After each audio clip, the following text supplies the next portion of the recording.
Namaskar. Hello and welcome to PGurus channel. I'm your host Sree Iyer. Vice Chancellors. Who appoints the Vice Chancellors?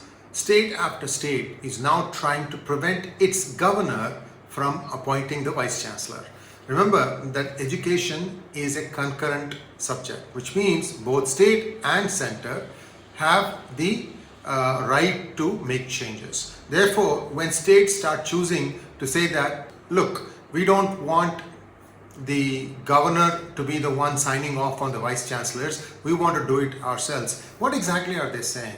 The states, interestingly, are all non-BJP ruled states. The states where the governor and the chief minister are at loggerheads or in disagreement are Tamil Nadu, West Bengal, Kerala, and now Maharashtra. In all these cases, they want the chief minister or somebody appointed by the chief minister to be the one who should be deciding the appointments of vice chancellors.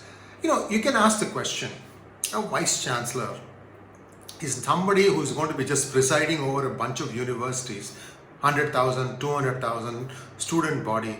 What is so significant about this appointment? Why is it that the chief ministers, who coincidentally happen to be in the opposition, or regional parties, whichever way you want to think of it, are the ones who are objecting to their governors sending back sometimes the appointment, saying that you need to review this or something of that nature. Why is this happening? To me, I can take an example of Tamil Nadu. I don't know if it holds good for the other states, but I certainly see this thing in Tamil Nadu. Remember that the DMK or the ADMK, let's call them Dravida parties, they depend on keeping their population dumb. Hear me out, dumb. They want them to be as uneducated and as naive as possible, because otherwise they will not be able to buy their fake narratives of Periyaarism and Dravidian versus Aryan theory and so on and so forth. The best way to do this thing is to first drive out the intelligentsia, which they have done, succeeded to a large extent, and next, now what they want to do is to keep these things dumb. Now, there's a problem. When dumb people start coming up the ranks and start appearing in bachelor's exams and master's exams and so on and so forth, the competition is not able to, they're not able to compete successfully. So what they need is some way to get a degree. Is this why the vice chancellor's appointment is being viewed at as another cash cow by these governments? So that they can say, okay, you are a dumb guy, you want a degree in XYZ, you name it, it doesn't matter. Education has become business, something that they can fleece people. There are people who have money who just want to attach a doctor or an engineer against their name, and therefore that can be sold for a price. If the VC themselves are complicit, then there is nothing that anybody can do. So this structure of education is being crumbled from inside, destroyed from inside. Like a termite that goes in and works into the woodwork. Outside the woodwork looks fine, but just to give one small tap, the whole thing comes crumbling down. Is this what is happening in these states? I don't have any idea on why Maharashtra wants to do it now, but I am telling you that by keeping the population ignorant and dumb, they are essentially harming the country. What has really happened to the feeling of being an Indian? I have an out-of-the-box idea. The Prime Minister hinted this a few days ago, or a few months ago, I should say. I think this should be taken up seriously.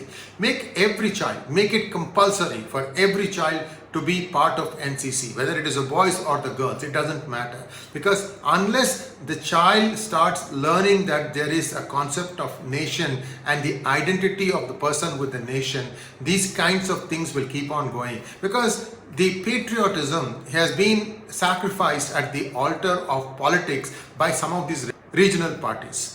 So when something like that happens, the quality is bound to suffer, and this does not augur well. Tamil Nadu or some other state might even have 100% reservation. What is that's a joke. You can't have more than 50%. That's what is the mandate. But they blissfully keep breaking it. It doesn't matter which person comes to occupy the gaddi as Chief Minister. The problem with all these things is the lower and lower you transcend, then when, say, a nationalist-minded party such as BJP or even Congress comes back to power, they have to dig the state up from that depth. So unless somebody now starts saying, look, this is wrong, you have to have some basic standards of education, this thing will continue. I'm afraid I would not send my child or my grandchild to any of these universities that have in the states where the selection itself of the Vice Chancellor, who is the most important person in the university, is so arbitrary and is up for sale. Then that makes me really wonder where education of the country is headed. My 2 cents: make this thing only central. That way the entire country learns the same topic. Learn from the Israelis. In Israel, in the 70s and 80s, they made digital signal processing compulsory for everybody. This is an engineering subject. Everybody was made to learn that thing, and guess what happened? After that, technology like DVDs, encryption, public-private key, all the stuff that we are using today, all these things came because the entire nation could boast of a very intelligent population who could deal with some of the latest problems that were plaguing the society. Likewise, in Israel, they have compulsory conscription, which means everyone has to do service in the army for 2 years. I'm not saying that's possible in India because of the population, but at least let all the children, make it mandatory from grade 4 or 5, something like that. Everybody needs to be part of NCC. I was part of an NCC and I'm proud to be have done that. I did NCC all the way up to engineering. It was a very satisfying experience. There are some of you lowlifes who will say, oh, you are a US citizen, shut the heck up, don't talk about India. For me, my Janma Bhumi is as precious as my Karma Bhumi. To those of you who want to take the tag STFU. Okay, thank you very much. Thanks for watching.